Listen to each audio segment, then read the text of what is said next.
أعوذ بالله من الشيطان الرجيم. بسم الله الرحمن الرحيم. إن الذين فرقوا دينهم وكانوا شيعا لست منهم في شيء إنما أمرهم إلى الله ثم ينبئهم بما كانوا يفعلون. جن لوگوں نے اپنے دین میں الگ الگ راہیں نکالی اور گروہوں میں بٹ گئے، ان سے تمہارا کوئی تعلق نہیں، ان کا معاملہ اللہ کے حوالے ہے، پھر وہ انہیں بتلائے گا وہ کیا کچھ کرتے رہے ہیں۔ یہ سورہ انعام کی 159 نمبر کی آیت ہے۔ سورت کے شروع سے عرب کے مشرکین کے جو شکوک و شبہات تھے اور ان کے جو سوالات تھے اس کے جوابات دیے گئے، اور ان کے عقائد اور ان کی اعمال کی اصلاح کے سلسلے میں، اور یہ واضح کر دیا گیا کہ اب جو اللہ کا جو سیدھا راستہ ہے وہ یہی ہے کہ قرآن اور نبی کریم صلی اللہ علیہ وسلم کی اتباع ہی پر منحصر ہے۔ جیسا کہ پچھلے انبیاء کے زمانے میں ان کی شریعت اور ان کی اتباع ہی میں مدار نجات تھا، اب موجودہ نبی کریم صلی اللہ علیہ وسلم کی اتباع ہی میں جو ہے نجات کا مدار ہے۔ اس کے علاوہ اور کوئی دوسرا راستہ نہیں ہو سکتا۔ جو کوئی اس کے علاوہ دوسرے راستوں کو اختیار کرے گا تو وہ اللہ تعالیٰ کے راستے سے دور جا کر پڑ جائے گا۔ اور اس سے پچھلی آیت میں تمام فرقوں سے، تمام گروہوں سے خطاب کرتے ہوئے یہ ہدایت دی گئی تھی ان کو کہ وہ یہود و نصارہ ہو یا مشرکین عرب ہو یا مسلمان ہو، سب کے سب جو ہے اللہ کے نبی صلی اللہ علیہ وسلم کی پیروی کریں، اور جو کوئی اس سے انحراف کرے گا اس راستے سے تو اس کے اعمال بد کا بیان کیا گیا کہ وہ کہاں پر چلا جائے گا۔ اور ان لوگوں کے تعلق سے آپ صلی اللہ علیہ وسلم کو ہدایت دی گئی کہ ایسے لوگ جو اللہ کے راستے کو چھوڑ کر ادھر ادھر جانا چاہ رہے ہیں، آپ کا ان سے کوئی تعلق نہیں رہے گا، یعنی آپ ان سے بری الذمہ ہیں، آپ ان سے بری ہیں، بیزار ہیں۔ اس آیت میں یہ فرمایا گیا کہ ان الذین فرقوا دینہم وکانوا شیعا، یعنی جو دین میں تفرقہ ڈالتے ہیں، جو فرقہ بندیاں کرنا چاہتے ہیں، اس سے مراد وہ کہ اصول دین میں جو فرقہ بندی کرتے ہیں، تفریق ڈالنا چاہتے ہیں، اختلافات ڈالنا چاہتے ہیں، اس کے علاوہ جو دیگر اختلافات امت میں ہوتے ہیں وہ یہاں پر اس سے مراد نہیں ہے۔ دیگر بہت سے اختلافات ہو سکتے ہیں، جیسا کہ جو ہے ائمہ کرام میں بھی اختلافات تھے اور احکامات کو سمجھنے کے سلسلے میں بھی اختلافات ہو سکتے ہیں۔ ویسے اختلافات تو جو ہے پسندیدہ ہے کہ اختلاف ہونے کی وجہ سے اور تحقیق کر کے صحیح نتیجے پر پہنچ سکتا ہے انسان اپنے علم کی بنا پر، تو اس میں وہ اختلاف مراد ہے جو اصول دین کے متعلق اختلاف ہے، اور انسان اپنی پسند اور اپنی خواہش، اپنے خیالات کے مطابق شیطان کے مکر میں آ کر وہ اختلافات کو ہوا دیتا ہے، اور دین میں وہ نئے چیزوں کو گھسا دینا چاہتا ہے جو چیزیں اس سے پہلے سے موجود نہیں ہیں۔ اس سے مراد وہ اختلاف ہے۔ اس اختلاف کے تعلق سے فرمایا گیا کہ لست منہم فی شیء، ان سے تمہارا کوئی تعلق نہیں ہے۔ مطلب یہ ہے کہ کوئی اگر اس قسم کا اختلاف کر رہا ہے دین میں تو اس کا آپ صلی اللہ علیہ وسلم سے کوئی تعلق نہیں ہے، اللہ تعالیٰ فرما دیے۔ تفسیر مظہری میں جو ہے یہ بتایا گیا کہ پچھلی قوموں کے، پچھلی امتوں کے لوگوں نے بھی جو ہے اصول دین کو چھوڑ کر اس میں نئی چیزیں لا کر لگا دی تھی۔ بالکل اسی طریقے سے اس امت کے اہل بدعت نے بھی جو ہے اپنی مرضی اور اپنی خواہش سے نئی چیزوں کا اضافہ کر دیے ہیں۔ اور اس سلسلے میں جو ہے ایک حدیث حضرت عبداللہ بن عمر رضی اللہ تعالیٰ عنہ جو ہے اس حدیث کو روایت کرتے ہیں، جو ہے ابو داؤد میں بھی ہے اور ترمذی میں بھی جو ہے اس نے اس کو نقل کیا ہے۔ اس میں جو ہے اللہ کے نبی صلی اللہ علیہ وسلم نے فرمایا کہ قوم بنی اسرائیل پر جو حالات آئے تھے وہ میری امت پر بھی آئیں گے، اور قوم بنی اسرائیل جو بدعمالیوں میں مبتلا تھی وہی بدعمالیوں میں میری امت بھی مبتلا ہوگی۔ اور پھر آپ صلی اللہ علیہ وسلم نے فرمایا کہ اس قوم میں 72 فرقے بن گئے تھے، فرقوں میں بٹ گئے تھے وہ لوگ، اور میری امت جو ہے 73 فرقوں میں ہو جائے گی۔ پھر فرمایا گیا کہ ان میں سے سب کے سب جہنمی ہوں گے سوائے ایک فرقے کی۔ تو آپ صلی اللہ علیہ وسلم سے صحابہ کرام نے عرض کیا کہ یا رسول اللہ اس میں سے کون سا وہ فرقہ ہوگا جو جنت میں جانے والا ہوگا؟ تو آپ صلی اللہ علیہ وسلم نے فرمایا جس پر میں اور میرے صحابہ ہیں، ما انا علیہ و اصحابی۔ بالکل بہترین اصول بتا دیا کہ ایک کسوٹی ہے کہ اس پر رکھ کر اپنے آپ کو جانچ لو کہ جس پر آپ صلی اللہ علیہ وسلم کا عمل ہمیں ملتا ہے، جس چیز پر بھی، اور صحابہ کرام کا عمل جس کام کے سلسلے میں ہمیں ملتا ہے، بس اس کو اختیار کر لینا چاہیے، ما انا علیہ و اصحابی۔ جبکہ سب کے سب سارے گروہ آج یہی کہتے ہوئے نظر آتے ہیں کہ ہم صحیح ہیں، ہم صحیح ہیں۔ صحیح اگر ہیں تو اللہ تعالیٰ نے یہ ترازو بتا دی ہے، یہ پیمانہ ہے کہ اس پر رکھ کر جانچ لو، اگر تم صحیح ہو تو واقعی میں الحمدللہ کہنا چاہیے، اور اگر صحیح نہیں ہے تو پھر اپنی اصلاح کی ضرورت ہے، اصلاح کر لینا چاہیے۔ تو اس سلسلے میں جو ہے آپ صلی اللہ علیہ وسلم کا واضح فرمان ہے۔ طبرانی میں جو ہے ایک واقعہ نقل کیا حضرت عمر رضی اللہ تعالیٰ عنہ کا، کہ انہوں نے فرمایا کہ اس آیت میں جو فرقہ بندی، جو فرقوں کے متعلق بات بیان ہوئی ہے، اس سے مراد وہی اہل بدعت ہیں جو دین میں نئی نئی ایجادات کر لیتے ہیں۔ حضرت عمر رضی اللہ تعالیٰ عنہ کا قول جو ہے طبرانی میں نقل کیا گیا کہ یہ وہی اہل بدعت ہیں جن کو یہاں پر بیان کیا گیا ہے مختلف گروہوں اور فرقوں کے طور پر، کہ وہ وہی لوگ ہیں جو دین میں نئی نئی ایجادات کر لیتے ہیں۔ اور ایک حدیث میں جو ہے آپ صلی اللہ علیہ وسلم نے فرمایا کہ جو ترمذی میں بھی ہے، جو نسائی میں بھی ہے، جو ابو داؤد میں بھی ہے، کہ میری بات تم لوگ جو بھی زندہ رہو گے وہ بہت سے اختلافات دیکھو گے۔ یہ فرمایا آپ صلی اللہ علیہ وسلم نے، بہت سے اختلافات تم لوگ دیکھو گے۔ تو اس وقت چاہیے کہ تم اپنے کاموں کے سلسلے میں، اپنے عمل کرنے کے سلسلے میں سنت رسول اللہ اور اللہ تعالیٰ کی کتاب کو مضبوطی کے ساتھ پکڑنا،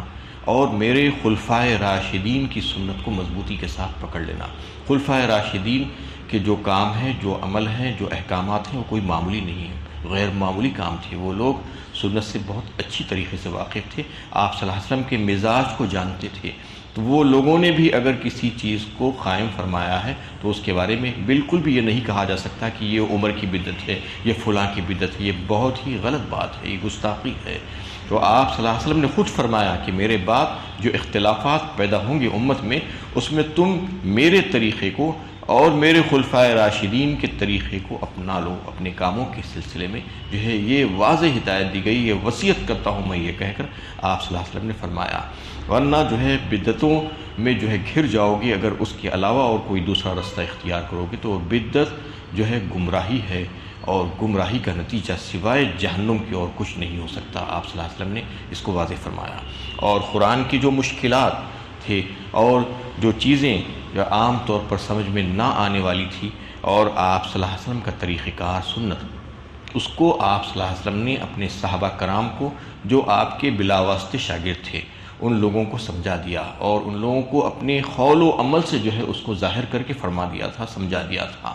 اور جب سادت بندی یہی ہے ہم سب کے لیے کہ جیسا کہ آپ صلی اللہ علیہ وسلم نے صحابہ کرام کو قرآن کی تفسیر کے بارے میں اور آپ صلی اللہ علیہ وسلم کی سنت اور طریقوں کے بارے میں بتایا تھا، اسی کو ہم اختیار کریں ہمارے سارے کاموں کے سلسلے میں۔ اور جہاں کہیں پر جو ہے کوئی ایسا مسئلہ مشتبہ ہو جائے، کوئی آیت اور کوئی حدیث میں جو ہے بات سمجھ میں نہ آئے، تو پھر صحابہ کرام کا جو ہے طریقہ کار کیا تھا، جمہور صحابہ کہ جو ہے طریقے کو اختیار کرنا پڑے گا، یہ وہی اصول ہوگا۔ یعنی قرآن اور سنت میں اگر کوئی چیز صحیح طور پر ہمیں سمجھ میں نہیں آ رہی ہے، اس میں اس کا جو ہے جواب یعنی نہیں مل رہا ہے، تو پھر اس کو جو ہے صحابہ کرام کی زندگیوں میں تلاش کر کے اس پر عمل کرنا، یہ ہماری سعادت مندی ہوگی۔ لیکن یہ زرین اصول، بہترین اور مقدس اصول آپ صلی اللہ علیہ وسلم نے جب بیان فرما دیا تھا، اس کو امت نے جب اختیار نہیں کیا تو وہ فرقوں میں بٹ گئے۔ یہ فرقوں میں جو لوگ بٹ گئے ہیں، یہ انہی لوگوں کا تذکرہ ہے جو ان زرین اصولوں کو جو ہے نہیں اپنائے، جبکہ وہ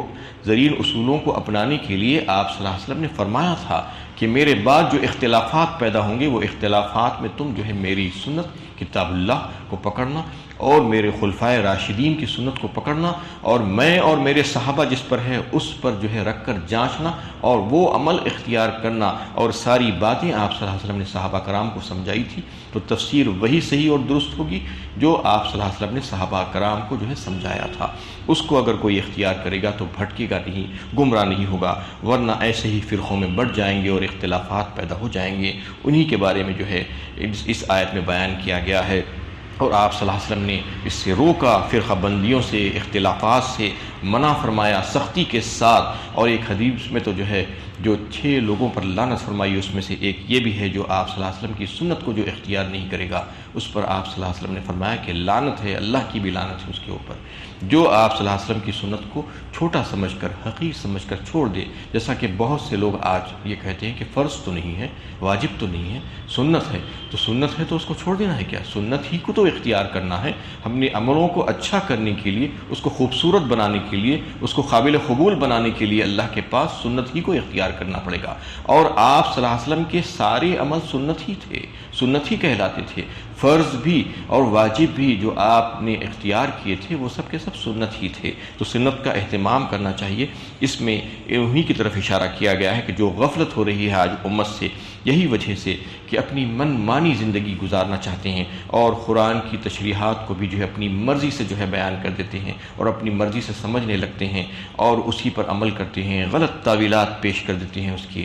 اور اسی کی وجہ سے آج بدعتوں میں پڑے ہوئے ہیں اور گمراہی کا شکار ہو رہے ہیں۔ ان الذین فرقوا دینہم وکانوا شیعا لست منہم فی شیء، فرما دیا اگر ایسا کر رہے ہیں، راستے سے گمراہ ہو رہے ہیں اور من مانی طور پر اختلافات کر کے یعنی فرقہ بندیاں کر رہے ہیں، تو پھر کہہ دیجئے ان سے کہ ان سے آپ کا کوئی تعلق نہیں ہے۔ اللہ کے نبی صلی اللہ علیہ وسلم کا اگر تعلق ٹوٹ جائے گا ہم سے تو پھر ہم کہاں جائیں گے؟ جبکہ ہم تو امیدوار ہیں، ہم تو متمنی ہیں، آرزومند ہیں کہ آپ صلی اللہ علیہ وسلم ہماری شفاعت کریں گے، ہم کو سنبھالیں گے محشر میں، لیکن آپ صلی اللہ علیہ وسلم سے اگر ہمارا تعلق ختم ہو جائے گا تو پھر ہم کہاں کے بھی نہیں رہیں گے۔ اس لیے فرمایا گیا کہ تم سیدھے راستے پر چلنے کی کوشش کرو، بدعتوں سے اور نئی نئی دین میں ایجادات سے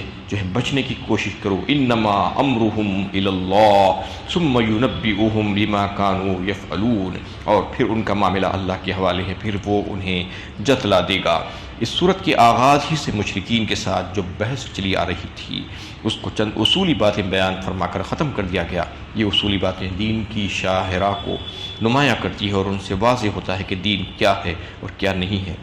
یعنی اللہ کی طرف سے انسان کی رہنمائی کے لیے جو دین نازل کیا گیا تھا وہ خالصتاً توحید کی بنیادوں پر تھا، لیکن لوگوں نے اسے اپنے دین میں الگ الگ راہیں نکالی اور نئی نئی راہیں نکالی، جس کا نتیجہ یہ ہوا کہ وہ فرقوں میں بٹ گئے۔ اللہ تعالیٰ نے تو ایسا نہیں بھیجا تھا، اللہ تعالیٰ نے توحید پر بھیجا تھا، اس کے اصول بنائے تھے، توحید اور رسالت اور آخرت کی باتیں اصولی طور پر اس میں سمجھائی گئی تھی، لیکن لوگوں نے اپنی پسند اور اپنی مرضیات کے مطابق اس کو ڈھالنے کی کوشش کی۔ کوئی یہودیت پر گیا، کوئی نصرانیت پر گیا، اور کوئی مشرکان عرب جو اپنا مذہب اور جو طریقہ اختیار کیے تھے، کوئی ملک اور کسی قوم کا کوئی اور مذہب۔ سب کی حقیقت یہ ہے کہ اہل مذاہب نے دین خداوندی کی شاہراہ سے ہٹ کر الگ الگ راہیں اپنی بنا لی اور الگ الگ پگڈنڈیاں نکالی، جو سارے راستے وہ ایسے راستے ہیں جو انسانوں نے اپنے آپ تجویز کر لیے ہیں، جس ہر راستے پر شیطان بیٹھا ہوا ہے جو ان کو اپنی طرف بلا رہا ہے۔ وہ راستے اللہ تعالیٰ کے مقرر کردہ راستے نہیں ہیں۔ اللہ تعالیٰ کا راستہ تو یہی ہے کہ صراط مستقیم، بالکل سیدھا راستہ جس پر کوئی پگڈنڈی نہیں ہے۔ چنانچہ عبادات کی جگہ بدعات کی انہوں نے، خدا کی شریعت کی جگہ خود ساختہ شریعت نے لے لی، یہاں تک کہ ایک خدا کی جگہ کئی خدا انہوں نے ایجاد کر لیے مختلف مذاہب میں کے نام سے۔ جو فرقہ بندیاں پائی جاتی ہیں ان میں سے کسی کی بھی راہ حق کی راہ نہیں ہے۔ اس لیے اللہ کا رسول ان تمام راہوں سے بالکل بے تعلق ہے۔ اللہ تعالیٰ کا اعلان ہے کہ ایسے راہوں کو اختیار کرنے والوں کو سمجھ لینا چاہیے۔ جو بدعتوں کو اختیار کر رہے ہیں وہ یہ سمجھ رہے ہیں کہ آج ہم بہت اچھے کام کر رہے ہیں، ان کو سمجھ لینا چاہیے کہ اللہ کا رسول ان سے بے نیاز ہے، ان سے بے پرواہ ہے، ان سے بیزار ہے، اس کا کوئی تعلق ان لوگوں سے نہیں ہے جو اس قسم کے کام کر رہے ہیں، ان سے بے تعلق ہے۔ ہر اس شخص کو جو راہ حق پر چلنا چاہتا ہو، ان تمام مذاہب، ان تمام فرقہ بندیوں سے بے تعلق ہوتے ہوئے، تو پھر اس کا تعلق اللہ کے نبی سے ہو جائے گا۔ یعنی پیغمبر کا کام راہ حق واضح کرنا ہے۔ اس کے بعد بھی اگر اہل مذاہب اپنے فرقہ پرستی سے باز نہیں آتے تو اللہ تعالیٰ کا فرمان ہے کہ ان کو ان کے حال پر چھوڑ دو، سمجھا دو، میرا پیغام پہنچا دو، اور اگر نہیں مانتے تو نہ مانے، ان کا معاملہ میں دیکھ لوں گا۔ اللہ تعالیٰ فرما رہے ہیں کہ قیامت میں ان کو بتا دیا جائے گا کہ تم دنیا میں کیا کیا کر کے آئے تھے۔ اللہ تعالیٰ سے دعا ہے کہ اللہ تعالیٰ علم و عمل کی توفیق عطا فرمائے، عمل کرنا آسان کرے۔ وآخر دعوانا ان الحمد